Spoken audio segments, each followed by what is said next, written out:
Hi everyone, Mike Salisbury from Quantrix here. I wanted to welcome you to our fourth version 6 webinar, and today we'll be focusing on our Qloud product and specifically our tablet integration with our Qloud. And so just briefly the agenda. So Qloud, the first thing I want to do is just explain Qloud just a little bit.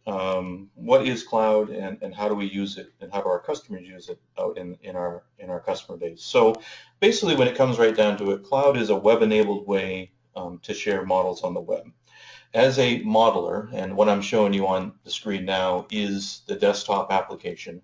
As a modeler, you have a very powerful tool to create and build highly complex models, ones that do very powerful calculations, but you also, through the presentation canvas, have a way to build a report or a dashboard or something you want another user to interact with. And so what I'm showing on the screen here is the desktop application with just one of these demonstration canvases that we have. So on the desktop application, I can use these sliders and get immediate feedback based on the slider values, what's happening in the calculations that are going on in the model.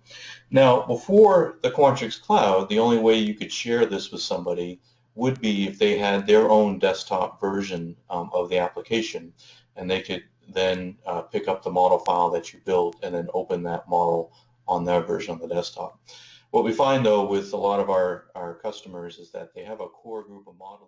So what I've done now is I've gone to the Qloud and I've checked out a model. And so if I need to make formula changes, need to make structural changes or build new parts of the model, new matrices, new charts, I can do that with my desktop client. And when I'm done, I can either check it in, which will check the changes back into the Qloud and release the lock, or I can, if I want to just save it as I'm going, I can save the model back to the Qloud and make sure I have a version up there that'll be appropriate. There's also the save icon you noticed here. Because I've checked it out, I have instead of the old floppy disk icon, I have an actual Qloud save icon that does allow me to save as I go forward as well. So I'm going to go ahead and just check this back in. You can add a comment. And then OK, and that actually saves a new version back out to the Qloud menu. I'm going to press on the username area. It's going to bring up the keyboard. So fortunately, this allows you to see the keyboard. So I'm going to go ahead and put in my login credentials. It just reverses the sort. So I'm doing that with my finger. We also have a different sort for name. So if I click name and press sort, the arrow up and down with my finger, that'll give me a very quick sort as well. In each model, we have these three dots, and if you press the three dots, it gives you additional options that you can do. It slides it out. I can share, I can download, or I can delete. We don't have this functionality wired up quite yet, so I can't show you share on a tablet, but it will be very similar to the share I showed you on the desktop environment. So again, by pressing the three dots, that'll give you that information for each model that you press.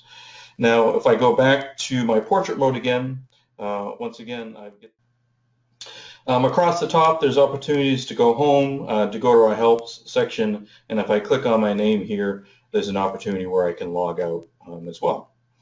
So that's what the models list looks like. And the first thing I like to do is to go into this model called Qloud Tablet Demo.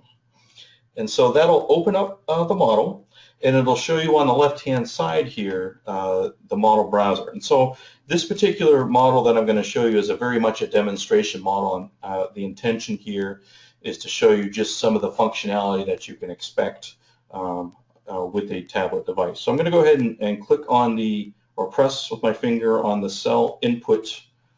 I'm going to press with my finger on the cell input area in the model browser. And I can dismiss the model browser by just clicking on that button up on that hamburger button up in the upper left-hand corner. I'll go ahead and expand it. So I'm expanding my model browser. I'll go ahead and click it again. That'll dismiss the model browser and put it away. And so I have a very simple matrix here. I've got 4 items, B1 through B4, and I've got some columns here with the different types of things I'm going to do in these cells. And so I'm just going to go ahead and click on this first cell, and that'll select it. And then I'm going to do a double tap on that cell. So 1, 2, and that brings up my edit capability. So this cell in particular is expecting text, so I'll just go ahead and type in some text here. I'm going to press return on the keyboard, and that'll enter that text into that value. On the next cell is a date field, so I've constrained this to date, and if I click it, so I clicked it once to